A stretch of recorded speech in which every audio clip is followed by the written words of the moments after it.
ഓണം വിഷുവും പെരുന്നാളും ഒക്കെ വരുമ്പോൾ പണ്ടൊക്കെ സ്കൂളിലും കോളേജിലും ഒക്കെ 10 ദിവസത്തെ ലീവ് ഉണ്ടായിരുന്നു. പിന്നെ ആ ലീവിന്റെ ദിവസങ്ങളൊക്കെ കുറയാൻ തുടങ്ങി. ഇപ്പൊ പെരുന്നാളിനൊന്നും 10 ദിവസം ലീവ് കുട്ടികൾക്കൊന്നും സ്കൂളിൽ കൊടുക്കാറില്ല. ഏറ്റവും അവസാനമായി ഈ പെരുന്നാളിന് നിർബന്ധിത പ്രവൃത്തി ദിവസമാക്കി മാറ്റി കസ്റ്റംസ് ചീഫ് കമ്മീഷണർ. വാർത്തയേക്കാം. ചെറിയ പെരുന്നാൾ അവധി ദിനം നിർബന്ധിത പ്രവൃത്തി ദിനമാക്കി customs Kerala region chief commissioner Sheikh Khader റഹ്മാന്റെ ഉത്തരവ്. ഷെയ്ഖ് ഖാദർ റഹ്മാനോ, പേരൊക്കെ നല്ല പേരാണ്, കടിച്ചാ പൊട്ടാത്ത പേരാണ്. പക്ഷെ ഒരു വ്യക്തി സംഖ്യ സമ്പാദിച്ചു കഴിഞ്ഞാൽ ഓട്ടിസം ബാധിക്കുന്ന പോലെയാണ്, വല്ലാത്ത ബുദ്ധിമുട്ടാണ്. പക്ഷെ ആരുടെയോ താല്പര്യങ്ങൾ സംരക്ഷിക്കാൻ വേണ്ടിയിട്ടാണ് അദ്ദേഹം ഈ ഒരു ഉത്തരവ് പുറപ്പെടുവിച്ചത് എന്ന് വേണം മനസ്സിലാക്കാൻ. 29, 30, 31 ദിവസങ്ങളിൽ നിർബന്ധമായും ഓഫീസിലെത്തണമെന്നാണ് അറിയിപ്പ്. 29, 30, 31 ദിവസങ്ങളിൽ എന്ന് വെച്ചാൽ പെരുന്നാളിന്റെ തലേ ദിവസവും പെരുന്നാളിന്റെ അന്നും പിറ്റേന്നും ഒക്കെ ആയിട്ടുള്ള 2-3 ദിവസങ്ങളിൽ ഒരു പെരുന്നാൾ ആഘോഷിക്കുന്ന ഒരു വിശ്വാസിയെ സംബന്ധിച്ചിടത്തോളം ആ ദിവസങ്ങളിൽ അത്യാവശ്യം നല്ല തിരക്കുള്ള ദിവസങ്ങളാണ്.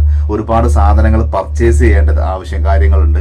ഒരുപാട് സ്ഥലത്ത് പോകേണ്ടതും വരേണ്ടതും, ഒരുപാട് ഗസ്റ്റുകളൊക്കെ വരുന്ന് സൽക്കരിച്ച് അങ്ങനെയുള്ള തിരക്കുകളുള്ള ദിവസങ്ങളാണ്. ഈ ഒരു ദിവസം നിർബന്ധിത പ്രവൃത്തി ദിവസമാക്കി മാറ്റുക എന്ന് പറയുമ്പോൾ അതിന്റെ പിന്നിൽ ഒരു ഗൂഢ ഉദ്ദേശമുണ്ട്. ആരുടെയോ താല്പര്യങ്ങൾ സംരക്ഷിക്കാനാണ് എന്നുള്ളത് വ്യക്തമാണ്. കേരളത്തിലെ കസ്റ്റംസ് സെൻട്രൽ GST ഉദ്യോഗസ്ഥർക്ക് ഇറക്കിയ നിർദ്ദേശത്തിൽ ജീവനക്കാർ അതൃപ്തിയിലാണ്. ആരും അവധിയെടുക്കുന്നില്ല എന്ന് ഉറപ്പാക്കണമെന്നും സൂപ്പർവൈസർമാർക്ക് നിർദ്ദേശമുണ്ട്.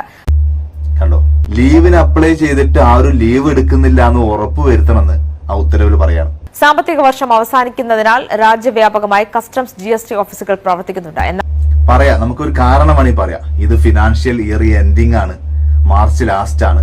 അതുകൊണ്ട് ആ ഒരു കാരണത്താലാണ് ലീവ് എടുക്കാൻ പറ്റാത്തത് എന്ന് നമുക്ക് പറയാം. ലീവ് പോലും പാടില്ല എന്ന ഉത്തരവ് കേരള സർക്കിളിൽ മാത്രമാണ് ഇറക്കിയത്. അതാണ്, അവിടെയാണ് നമുക്ക് ആ വിശ്വാസ്യത നഷ്ടമാവുന്നത്. ലീവ് പോലും എടുക്കാൻ പാടില്ല എന്നുള്ള ഈ ഒരു ഉത്തരവ് കേരള സർക്കിളിൽ മാത്രമേ ഉള്ളൂ. രാജ്യം മുഴുവൻ മാർച്ച് 31 തന്നെയാണ് ഇയർ എൻഡിങ്. എല്ലായിടത്തും ആഘോഷങ്ങളുണ്ട്. പക്ഷെ അവിടെയൊന്നും ഇല്ലാത്തൊരു പ്രശ്നം കേരളത്തിൽ മാത്രം സംഭവിക്കണമെങ്കിൽ അത് ആരുടെയോ താല്പര്യങ്ങൾ സംരക്ഷിക്കാനാണ്. ഇതിന്റെ പിന്നിൽ എന്തൊക്കെയോ ഗൂഢമായിട്ടുള്ള ഉദ്ദേശങ്ങളുണ്ട്. പൊതുവെ ഇന്ന് കാണുന്ന രാഷ്ട്രീയ സാഹചര്യവുമായിട്ട് ഇതിന് ഒരുപാട് ബന്ധങ്ങളുണ്ട് എന്ന് വേണം മനസ്സിലാക്കാൻ. ഉത്തരവിനെ കുറിച്ചുള്ള ഏഷ്യാനെറ്റ് ന്യൂസിന്റെ ചോദ്യത്തോട് customs Kerala region chief commissioner Sheikh Khader Rahman പ്രതികരിക്കാൻ തയ്യാറായില്ല. എങ്ങനെയുണ്ട്?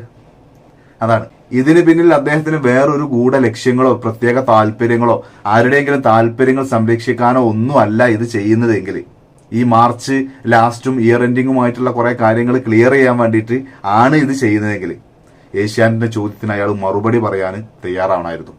ഇന്ന് രാജ്യത്തിന്റെ വളരെ അപകടം നിറഞ്ഞ ഈ RSS സംഘമിത്ര ഈ ഗൂഢാലോചനയുടെ ഭാഗമായിട്ട് അതിനോട് അനുഭാവം പുലർത്തുന്ന ചില നിലപാടുകൾ ഉണ്ടായി കഴിഞ്ഞാൽ പിന്നെ സ്വമതത്തിലാണെങ്കിലും മറ്റു മതസ്ഥത്തിലാണെങ്കിലും മറ്റുള്ള ആളുകൾ സന്തോഷിക്കുന്നതോ ആഘോഷിക്കുന്നതോ ഒക്കെ ഒരു തരം വെറുപ്പ് വരും. നമുക്ക് നമ്മുടെ ഒരു കാഴ്ചപ്പാടും മാത്രം മതി എന്നുള്ളൊരു ചിന്താഗതിയൊക്കെ വരും. ഇത് മറ്റെന്തിനൊക്കെയുള്ള പുറപ്പാടുകളാണ്.